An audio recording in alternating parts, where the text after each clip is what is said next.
சும்மா சொல்லக்கூடாது. சாப்பாடு நல்லாதான் இருக்கு. கேண்டீன்னு சொன்னதும் கடமைக்குன்னு ஏதாவது சாப்பாடு போடுவாங்க, வாயிலே வைக்க முடியாதுன்னு நினைச்சேன். ஆனா வீட்டு சாப்பாடு மாதிரி சூப்பரா இருக்கு. கேண்டீன் சாப்பாடு நமக்கு மட்டும் இல்ல, மகேஷ் சார் வரைக்கும் இந்த சாப்பாடு தான். எல்லாருக்கும் ஈக்குவலான சாப்பாடு, அதான் தரமா இருக்கு. மகேஷ் சாருக்கு ரொம்ப பெரிய மனசு. மகேஷ் சாருக்கு பெரிய மனசு தான். ஆனா இந்த கேண்டீன்காரங்க தான் மனசு கொஞ்சம் சின்னதா இருக்கு. கொஞ்சம் எக்ஸ்ட்ரா கேட்டாலே தர மாட்டேங்கிறா. இல்லையே, நாங்கெல்லாம் கேட்டா ரெண்டாவது தடவையும் கொடுத்தாங்களே. அப்ப எனக்கு மட்டும் தான் தர மாட்டேங்கிறானா? உனக்கு தான் கொழுப்பு கூட இருக்குன்னு டாக்டர் சொல்லிருக்காருல, அதனால தான் குடுக்கலன்னு நினைக்கிறேன். சௌ இதெல்லாம் மட்டும் உனக்கு ஞாபகம் இருக்குமே. ஆமா, நீ ஏதோ 2 தடவை கேட்டு சாப்பிட்டா பரவாயில்ல, கொடுப்பாங்க. நீ 3 தடவை 4 தடவை 5 தடவை கேட்டா எவன் கொடுப்பான்? என்ன இருந்தாலும் அவங்களுக்குன்னு ஒரு கணக்கு இருக்குல்ல. ஏ முத்தே, நான் 5 தடவை சாப்பிட்டது நீ பாத்தியா? உனக்கே வயிற்றுச்சலே. உன் வீட்டு காசுல சாப்பிடுற, மகேஷ் சார் காசுல தானே சாப்பிடுற. அது சரி, மொத்த காசையும் உனக்கே செலவு பண்ணிட்டா எங்களுக்கெல்லாம் சம்பளம் கொடுக்க காசு வேணாமா? அதுக்காக தான் சொல்றேன்.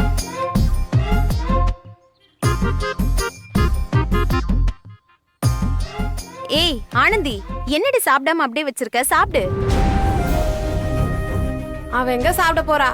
காலையில இருந்து அன்பண்ண வரலேன்னு மனசுக்குள்ள ஏதோ ஓடிட்டே இருக்கு. வேலை பார்த்துக்கிட்டு இதேதான் செஞ்சுக்கிட்டு இருந்தா, இப்ப சாப்பாடே பார்த்துக்கிட்டு அன்பண்ணன் பத்தி யோசிச்சுட்டு இருப்பா. ஆமா, அன்பு வரலன்னா தான் இதெல்லாம். நேர்ல வந்தா பேச கூட மாட்டா, மூஞ்ச தூக்கி வச்சுக்கிட்டு போயிடுவா. உன்னை புரிஞ்சுக்கவே முடியலடி. முத்து, அன்பு ஏதாவது போன் பண்ணானா? இல்ல, எனக்கு எதுவும் போன் பண்ணல. சரி, நீ கொஞ்சம் போன் பண்ணி எங்க இருக்கான்னு விசாரியே. நான் எதுக்கு போன் பண்ணணும்? ஆனந்திக்கு தான் போன் நம்பர் தெரியாதா, இல்ல அவகிட்ட போனு தான் இல்லையா? தேவனா அவளே பேச சொல்லு, நான்லாம் பண்ண மாட்டேன். ஏ ஆனந்தி, இப்படி பிரம்ம புடிச்சு போய் உட்கார்ந்து இருக்கிறதுக்கு பதிலா பேசாம நீயே அன்புக்கு போன் பண்ணி என்னாச்சு ஏதாச்சு ஏன் வரலன்னு கேட்கலாம்ல.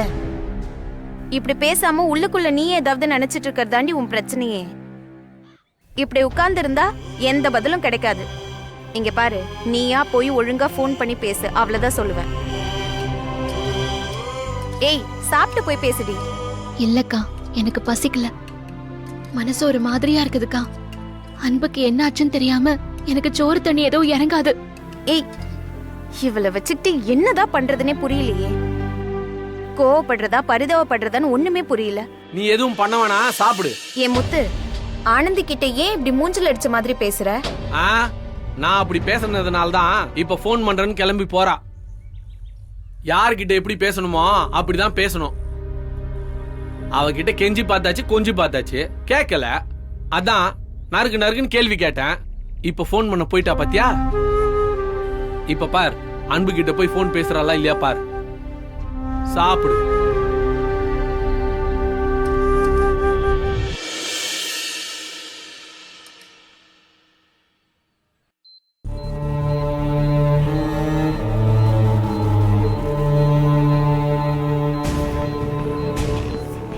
இவருக்கு போட வேண்டிய இன்ஜெக்ஷன் எல்லாம் போட்டாச்சா?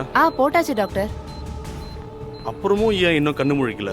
டாக்டர், நேத்து கார் ஆக்சிடென்ட் பேஷண்ட் ஒருத்தருக்கு இன்ஜெக்ஷன் போட்டீங்கல்ல, அவர் 1 hourல கண்ணு முழிச்சிட்டாரே டாக்டர். அதை வேணா ட்ரை பண்ணுங்களே டாக்டர். இல்ல, அது வேண்டாம். அது ஹெவி டோஸ் மெடிசன். இவர் அவ்வளவு கிரிட்டிக்கல்லாம் இல்ல. ஈவினிங் வரைக்கும் வெயிட் பண்ணி பாப்போம், அப்புறம் என்ன பண்ணலாம்னு யோசிக்கலாம். Okay doctor.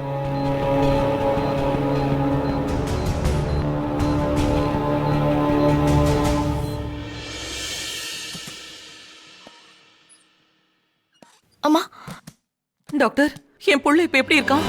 அவன் கண்ணு முழிச்சிட்டானா? நான் அவனை பார்க்கணும் டாக்டர். அம்மா இருங்க, அவசரப்படாதீங்க. அவர் இன்னும் அன்கான்சியஸா தான் இருக்காரு. நாங்க கொடுத்த ட்ரீட்மெண்ட்டுக்கு அவர் நேரம் கண்ணு முழிச்சிருக்கணும், பட் இன்னும் கண்ணு முழிக்கல. என்ன டாக்டர் சொல்றீங்க? ஏன் அவன் கண்ணு முழிக்கல? அவனுக்கு என்ன ஆச்சு? மா, அண்ணாக்கு ஒண்ணும் இருக்காதுமா. டாக்டர், அன்பு மாமா ஏன் இன்னும் கண் முழிக்கல? நாங்க கொடுத்திருக்க ட்ரீட்மெண்ட் அவர் இப்ப இருக்க கண்டிஷனுக்கு ஸ்லோவா தான் டச் பேட் ஆகும். அவர் ரெக்கவர் ஆக இன்னும் கொஞ்சம் டைம் ஆகும்னு நினைக்கிறேன். ஈவினிங் வரைக்கும் பார்க்கலாம். சாயந்தரம் வரைக்குமா? அப்போ என் புள்ளைக்கு ஏதாவது பிரச்சனையா? இல்லம்மா, அப்படிலாம் எதுவும் இல்ல. அவரை கம்ப்ளீட்டா மானிட்டர் பண்ணிட்டு தான் இருக்கோம். நீங்க பயப்படுற மாதிரி எதுவும் இருக்காது. தைரியமா இருங்க. அவங்களுக்கு கொஞ்சம் தைரியம் சொல்லுங்க. சரிங்க டாக்டர்.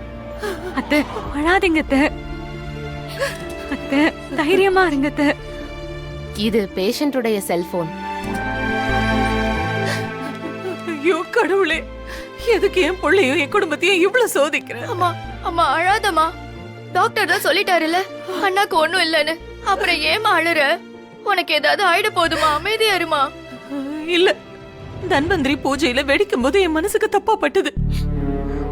அதனாலதான் இப்படி நடக்குது. கடவுளே, நான் என்ன பண்ணுவேன்? என் பிள்ளைய நான் எப்படி காப்பாத்துவேன்?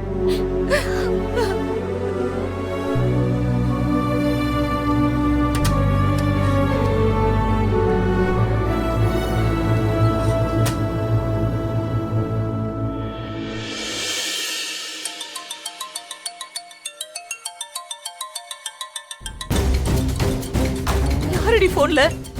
ஆனந்தி தாமா. என்னம்மா பண்ணட்டும்? கட் பண்ணு. அவ போனை எடுக்காத. இல்லம்மா, அண்ணா இந்த நிலைமையில இருக்கும்போது கட் பண்ணுன்னு சொன்னேன். கட் பண்ணடி. குடு. இந்த புடி. அத்தை ஏன் அத்தை இப்படி எல்லாம் பண்றீங்க? அன்பு மாமாக்கு இப்படி ஆன விஷயம் தெரிஞ்சு கூட ஆனந்தி ஃபோன் பண்ணிருக்கலாம்ல. அவ போன் பண்ணா எடுத்து பேசணுமா? என்னத்தை இப்படி பேசுறீங்க? இங்க பாரு துளசி, என் புள்ள இன்னைக்கு இப்படி பேச்சு மூச்சு இல்லாம இருக்கானா அதுக்கு அவதான் காரணம். அவளாலதான் இந்த ஆபத்தை இவனை தேடி வந்திருக்கு. அவ அந்த கடத்தல்காரன் கிட்ட ஊர் வம்ப எழுதிட்டு வந்ததாலதான் அவன் அன்பை தேடி வந்து பழி வாங்கிட்டு போயிருக்கான். என் புள்ள அடிப்பட்ட அதிர்ச்சியால மட்டும் கண்மொழிக்காம இல்ல. அந்த ஆனந்தி கொஞ்ச நாளாவே என் புள்ளைக்கு கொடுத்த அதிர்ச்சியும் மன உளைச்சலும் தான் இது எல்லாத்துக்குமே காரணம். அவளை நினைச்சு ஒரு நாள் கூட அவன் நிம்மதியே இல்லாம ஒரு நடப்பன மாதிரி தான் அவன் சுத்திக்கிட்டு இருந்தான். இது எல்லாமே தான் காரணம். அவளால என் புள்ள நரக வேதனை அனுபவிச்சிட்டு இருக்கான். என் புள்ளைய நான் சின்ன வயசுல இருந்து அழுது பார்த்ததே இல்ல. ஏன், அவங்க அப்பா தவறி போனப்ப கூட அவன் அழல. ஏன்னா அடுத்த குடும்பத்தை பாத்துக்கிறதுக்கு நாம தான் இருக்கோன்னு பொறுப்பா பக்குவமா அவ்வளவு வலியும் தாங்கிட்டு இருந்தான் என் புள்ள. ஆனா அன்னைக்கு ஹாஸ்டலுக்கு போய் அவகிட்ட பேசிட்டு வந்தப்போ உடைஞ்சு அழுதான். அந்த அளவுக்கு என் புள்ள மனசு அவ உடைச்சிட்டா. அவளுக்காக என் புள்ள என்னெல்லாம் பண்ணிருப்பான். நன்றி கெட்டவ. அவள மாதிரி ஒருத்தி என் புள்ளைய நெருங்கிறது கூட அவனுக்கு ஆபத்து தான். வேண்டாம் யாழினி,